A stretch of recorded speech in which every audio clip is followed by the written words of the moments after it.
AB super academy में आपका स्वागत है। और आज हम देखते हैं पादप जगत एवं उसका वर्गीकरण, जो कि अपनी आदित्य रंजन सर की बुक है। उसको हम लोग कंटिन्यू करते हैं, ठीक है। तो इसमें आपको वर्गीकरण दिया गया। पादप जगत को दो भागों में बांटा गया। एक पुष्पी पादक, बीजयुक्त, अपुष्पी पादक, बीज रहित। कहने का अर्थ है कि पुष्पी पादप जो होंगे, पौधे होंगे। पादप का मतलब होता है पौधे, तो उसमें बीज पाया जाएगा। जिसमें फूल नहीं पाया जाएगा उसमें बीज भी नहीं पाया जाएगा। और पुष्पी पादप को दो भागों में बांटा गया है। एक तो आपका ये जिम्नोस्पर्म और दूसरा एंजियोस्पर्म, अनावृत और आवृत। अब इसमें आवृत को भी दो भागों में बांटा गया है, एक बीजपत्री और दो बीजपत्री। जबकि अपुष्पी को तीन भागों में बांटा है, थैलोफाइटा, ब्रायोफाइटा और टेरिडोफाइटा। और थैलोफाइटा को तीन में, शैवाल, कवक और जीवाणु में। तो इनके बारे में हम लोग कुछ बिंदु देखते हैं। जैसे बोला गया अनावृत बीजी जिम्नोस्पर्म, ये कौन है? खुले, नग्न अथवा फल रहित बीज वाले पौधे जैसे पाइनस और साइकस। आवृत बीजी कौन है? एंजियोस्पर्म, बीजांड अथवा फलयुक्त बीज वाले पौधे जैसे मक्का, सूरजमुखी आदि। और एक बीजपत्री कौन सा है? जिसमें एक बीज पत्र वाले पौधे होंगे। जैसे उदाहरण में दिया आपका बांस, केला आदि। द्विबीजपत्री, दो बीज पत्र वाले पौधे, गुलाब और गुलमोहर। ठीक है। अब क्वेश्चन आते हैं आपके इम्पोर्टेंट। तो क्लोरोफिल पर्ण हरित पाया जाता है क्लोरोफिल में पाया जाता है मैग्नीशियम। ये आपका इम्पोर्टेंट। प्रकाश संश्लेषण का उपोत्पाद है, ये आपका ऑक्सीजन है। अगला, हरे पौधों में प्रकाश संश्लेषण की क्रिया में होता है तो कार्बन डाइऑक्साइड लेते हैं और ऑक्सीजन को छोड़ते हैं। रंगहीन लवक क्या कहलाते हैं? तो रंगहीन लवक कहलाते हैं ल्यूकोप्लास्ट। रंगहीन लवक की वजह से क्या होता है कि पुष्पों में कोई भी रंग नहीं आता है। ठीक, जैसे लाल, पीले, गुलाबी देखते हैं ना, तो ऐसे फूल नहीं बन पाते रंगीन लवक के कारण। तो प्रकाश संश्लेषण में पौधे द्वारा कौन सी गैस उपयोग में ली जाती है? तो कार्बन डाइऑक्साइड उपयोग में ली जाती है। और प्रकाश संश्लेषण के बाद में कौन सी निकाली जाती है? तो ऑक्सीजन गैस निकाली जाती है। ये कभी कभी पूछ देता है कि ऑक्सीजन गैस निकाली किससे जाती है? तो जल से निकाली जाती है। ठीक है। अगला, पृथ्वी पर अधिकांश ऑक्सीजन उत्पादित होती है तो शैवालों से। शैवाल क्या होते हैं? जो काई लगी होती है तालाबों वगैरह में, तो उसको भी हम लोग शैवाल बोलते हैं। उससे ज़्यादा ऑक्सीजन निकलती है। पौधे व पेड़ का खाना तैयार करने की प्रक्रिया फोटोसिंथेसिस, इसका हिंदी में नाम प्रकाश संश्लेषण ही होगा। प्रकाश संश्लेषण होता है क्लोरोप्लास्ट में, मतलब पर्णहरित में। कुछ नाम हिंदी में देगा, कुछ इंग्लिश में देगा, तो दोनों ही आप देख लेना। प्रकाश संश्लेषण हेतु सर्वाधिक क्रियाशील है, तो लाल रंग सर्वाधिक क्रियाशील है। और हरे रंग में कोई भी प्रकाश संश्लेषण की प्रक्रिया नहीं होती है, शून्य। अगला, ऊर्जा रूपांतरित में से किसके द्वारा प्रकाश संश्लेषण की क्रिया संपादित होती है? तो ये आपके प्रकाश से रासायनिक ऊर्जा में संपादित होती है। अगला देखते हैं कि प्रकाश संश्लेषण की प्रक्रिया में एटीपी के कितने अणु ग्लूकोज के प्रत्येक अणु के संश्लेषण में शामिल रहते हैं? तो ये आपके 18 अणु शामिल रहते हैं। सौर ऊर्जा एटीपी में बदलती है, ये क्लोरोप्लास्ट में होता है कि सौर ऊर्जा जो होती है वो एटीपी के रूप में बदलती है। और एटीपी का पूरा नाम होता है एडिनोसिन ट्राइफॉस्फेट। Adenosine triphosphate. अगला क्वेश्चन कि हरे पौधों द्वारा प्रकाश संश्लेषण की प्रक्रिया में प्रयुक्त सौर ऊर्जा का रूपांतरण किस रूप में होता है? तो रासायनिक ऊर्जा के तौर पर होता है। मतलब ग्लूकोज बनता है तो वो रासायनिक ऊर्जा के तौर पे संचित हो जाता है, इकट्ठा हो जाता है। प्रकाश संश्लेषण में सौर ऊर्जा स्थितिज ऊर्जा में परिवर्तित होता है, यह भी बात सत्य है। रात के समय यह सलाह दी जाती है कि पेड़ के नीचे ना सोएं, क्योंकि पेड़ के नीचे पेड़ कार्बन डाइऑक्साइड को मुक्त करते हैं। और गांव के लोग क्या कहते हैं, भूत पकड़ लेता है, भूत पकड़ लेता है। ठीक है, अगला देखते हैं। सूर्य के प्रकाश के अदृश्य भाग से प्रकाश संश्लेषण किया जाता है बैक्टीरिया के द्वारा। कि अगर प्रकाश नहीं भी दिख रहा तब भी बैक्टीरिया ये प्रक्रिया को संपन्न कर लेते हैं।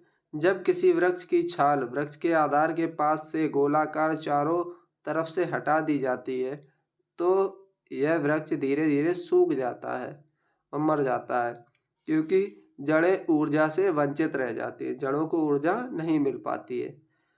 अगला क्वेश्चन, संवहनी पौधों में पानी ऊपर जाता है तो ये जाइलम टिश्यू के द्वारा जाता है। किस पादप समूह को सामान्यतः पादप जगत के उभयचर के रूप में जाना जाता, तो ये आपके ब्रायोफाइटा को जाना जाता है। ब्रायोफाइटा जो है ये आपके उभयचर पौधे होते हैं। पौधों का नर प्रजनन अंग है तो पुंकेसर होता है। कौन सा तत्व पौधों के विकास के लिए आवश्यक नहीं है? सोडियम आवश्यक नहीं है। सोडियम ना भी हो तब भी पौधे विकास कर जाएंगे। पौधे नाइट्रोजन को किस रूप में ग्रहण करते हैं? पौधे नाइट्रोजन को नाइट्रेट के रूप में ग्रहण करते हैं। इंसुलिन, थायरोक्सिन, एस्ट्रोजन और साइटोकाइनिन में कौन सा पादप हार्मोन है? तो साइटोकाइनिन पादप हार्मोन है, जबकि इंसुलिन, थायरोक्सिन और एस्ट्रोजन ये जंतु हार्मोन है। ठीक है, अगला देखते हैं। प्रकाश संश्लेषण प्रक्रिया के दौरान उत्पन्न होने वाली ऑक्सीजन कहाँ से प्राप्त होती है? तो ये आपके जल से प्राप्त होती है। अगला, कच्चे फल को पकाने के लिए जिस गैस का प्रयोग करते हैं उसको एसिटिलीन कहते हैं। कौन सा पादप हार्मोन मुख्यतः फल परिपक्वता के लिए उत्तरदायी है? तो फल परिपक्वता के लिए एथिलीन उत्तरदायी है। अगर गैस की बात की जाए तो एसिटिलीन हो जाएगा। ठीक है, फलों को पकाने में। और हार्मोन की बात की जाए तो एथिलीन। अगला, पौधों में अर्धसूत्री विभाजन के अध्ययन के लिए सबसे उपयुक्त भाग परागकोश होता है। परागकोश क्या होता है? कोई भी, जैसे अभी हम चित्र बनाते हैं तो शायद अच्छा नहीं बन पाएगा, लेकिन फिर भी एक प्रयास तो हम करते ही है इस टाइप का। ठीक है, तो ये वाला जो पूरा भाग होता है इसको पुमंग बोलते हैं, और ये ऊपर का हिस्सा जो है इसको पराग कोश बोलते हैं। और इस पराग कोश में छोटे छोटे कण पाए जाते हैं, इनको पराग कण बोलते हैं। ठीक है, और ये आपका भाग होता है पुतंतु कहलाता है। तो ये नर जननांग होता है और ये मादा जननांग होता है, इसको जायांग बोलते हैं। उसके कई पार्ट हैं। आगे वर्तिकाग्र, वर्तिका, अंडाशय। आगे देखते हैं। क्लोनल वरण का प्रयोग किया जाता आलू में। तना काट आमतौर से किसके प्रवर्धन के लिए प्रयोग किया जाता है? तो तना काट के किस में लगाया जाता है? गन्ना में लगाया जाता है तो उग जाता है। पौधों में भ्रूण किस में मिलता है? तो पौधों में भ्रूण बीज में मिलता है। जीवन चक्र की दृष्टि से पौधे का महत्वपूर्ण अंग कौन सा है? तो पुष्प है। एक बीज के अंकुरण के समय कौन सी 3 परिस्थितियां सर्वाधिक महत्वपूर्ण हैं? तो पानी, उचित तापमान तथा ऑक्सीजन। ये तीनों चीज़ें बहुत ज़रूरी हैं। ये तापमान भी ना ज़्यादा मिले ना कम, पानी भी ना ज़्यादा मिले ना कम, ऑक्सीजन तो मिलती ही रहे, क्योंकि अधिक पानी से पेड़ सड़ जाते हैं। एक ही पुष्प के परागकोश से परागकण का उसी पौधे के दूसरे पुष्प की वर्तिकाग्र में स्थानांतरण होना सजात पुष्पीय परागकण कहलाता है। जैसे कि हम लोग जानते हैं कैसे, जैसे मानव जाति में होता है कि कुछ लोग एक ही परिवार में शादियां निपटा देते हैं तो उसी को बोलते हैं सजात पुष्पीय परागण। वैसे ही पौधों में होता है कि उसी पौधे में 2 फूल हैं, एक फूल से दूसरे फूल में पराग कोश से परागकण निकलेंगे और उसके दूसरे वाले के वर्तिकाग्र तक पहुंच जाएंगे। ठीक है, तो उसको बोलते हैं सजात पुष्पी परागण। बीज जो प्रतिवर्ष बदला जाता है उसको बोलते हैं संकर बीज। संकर का मतलब होता है मिश्रित बीज, ठीक है, जो कि मिलकर बना हो। यदि किसी उभयलिंगी पुष्प में पुमंग और जायंग अलग अलग समय पर परिपक्व होते हैं तो इस तथ्य को कहते हैं भिन्न काल पक्वता। मतलब पुमंग और जायंग, पुमंग को क्या है कि उसको परागण करना है और जायंग को नहीं करना है, या फिर जायंग इसके लिए तैयार है कि परागण की प्रक्रिया हो सके लेकिन पुमंग तैयार नहीं है। तो ऐसे टाइम पे दोनों अलग अलग टाइम पे परिपक्व होते हैं तो उसको बोलते हैं हम लोग भिन्न काल पक्वता। जैसे कि मान लो मनुष्य मान ले कि लड़के की उम्र हो गई है 21 साल और लड़की की उम्र हो गई है 18 साल, तो दोनों ही शादी करने लायक हो गए हैं। लेकिन अगर एक की भी उम्र कम है तो वो अभी परिपक्व नहीं हुआ है, ठीक है, उसका विकास नहीं हुआ है, तो ये आपका भिन्न काल परिपक्वता कहलाता है। आगे देते कंचन एक उन्नत किस्म है। ये किसकी उन्नत किस्म है? आंवला का, या आंवला की होना चाहिए था। काशी लालिमा किस फसल की प्रजाति है? भिंडी की प्रजाति है।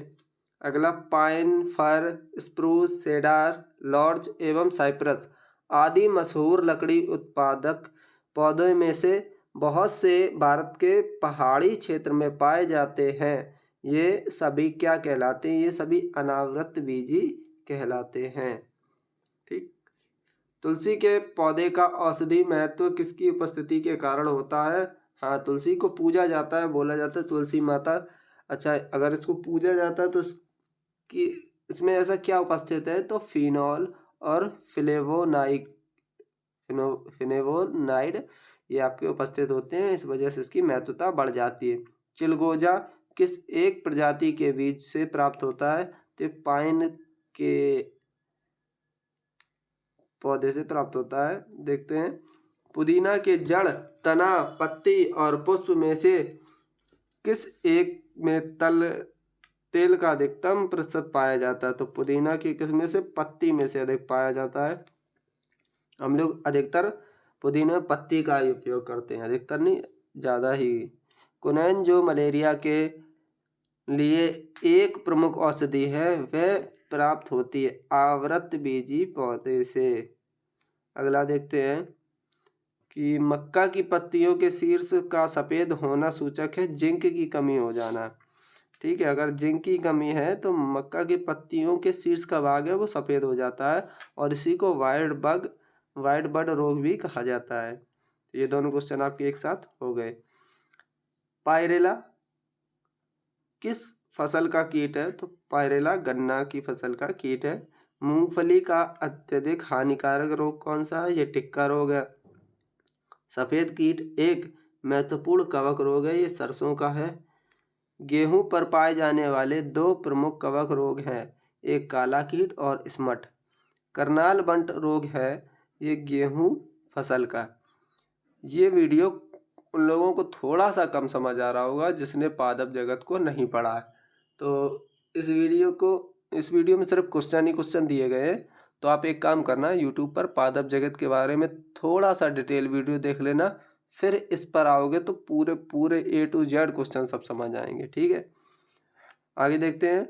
आलू में ब्लैक हार्ट का कारक है ऑक्सीजन की कमी, और इससे रेलवे में 3 से 4 क्वेश्चन जरूर बनते हैं, ये भी याद रखना।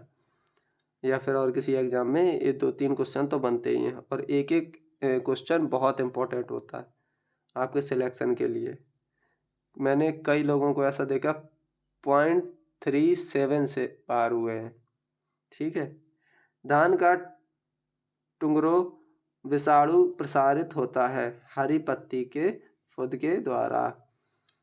भिंडी में पीत वर्ण सिरा की बीमारी होती है, ये सफ़ेद मक्खी से होती है। स्पॉन्जी टिश्यू एक ऐसी गंभीर समस्या है जिसके कारण आम की जिस प्रजाति का निर्यात को प्रभावित हो रहा है वह है अल्फांसो आम। ठीक है, तो आम की भी कई सारी प्रजातियां होती हैं, उनमें से एक होता अल्फांसो आम। कीट बख्शी पौधे मिट्टी में किसकी कमी से उगते हैं? तो ये मिट्टी में अगर नाइट्रोजन की कमी है तो कीटभक्षी पौधे उग जाते हैं जो कि कीड़ों को खाते हैं। पौधे के कौन से भाग से हल्दी प्राप्त होती है? तो ये तने से प्राप्त होती है। नेपेंथिस खासियाना घटपड़ी जिसको बोलते हैं नामक दुर्लभ और आपाती पौधा पाया जाता है। ये आपका मेघालय में पाया जाता है। हल्दी के पौधे का खाने लायक हिस्सा कौन सा होता है? तो ये आपका प्रकंद खाने लायक होता है। पौधों में एब्सिसिक अम्ल का प्रमुख कार्य क्या है? वृद्धि को संदमित करना।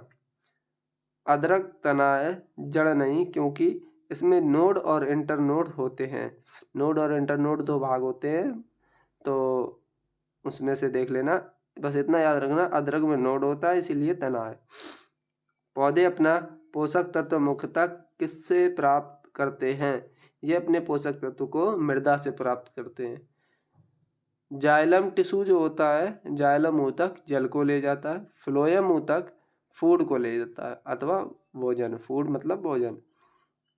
गाजर, शकरकंद, नारियल और आलू में कौन सा रूपांतरित स्तंभ है? तो ये आपका आलू एक रूपांतरित स्तंभ है। किस पादप हार्मोन को फूल खिलाने वाला हार्मोन कहते हैं? तो फ्लोरीजेंस हार्मोन को फूल खिलाने वाला हार्मोन कहते हैं। देखो फूल, फ्लोरी ऐसे याद रख सकते हो आप।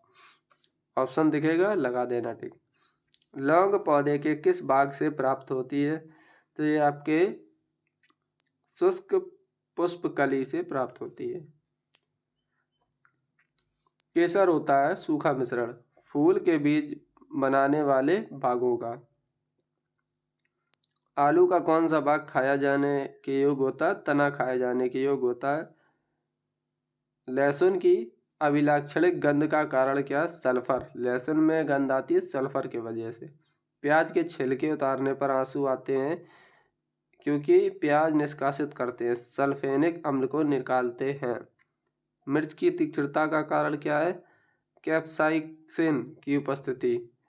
और देखते हैं शुष्क जलवायु के भली भांति अनुकूलित पेड़ पौधे को कहते हैं या आपको मरुद्भिद पौधे कहते हैं। मरुद्भिद पौधे के पादप अधिकतर होते हैं मांसल। एपीफाइटिस वे पौधे हैं जो अन्य पौधों पर निर्भर होते हैं यांत्रिक अभिलंबन के लिए। कुछ अगला देखते हैं। पौधे जो नमक युक्त मिट्टी में उगते हैं उनको कहते हैं हेलोफाइटा। और लवणता युक्त वातावरण प्रेमी पौधों को क्या कहते हैं? लवण मृदोद्भिद। और आज का वीडियो यहीं समाप्त होता है। तो आप लास्ट में अच्छा वीडियो को लाइक जरूर कर दो, क्योंकि जितने व्यू आते हैं उतने लाइक बिल्कुल नहीं आते हैं।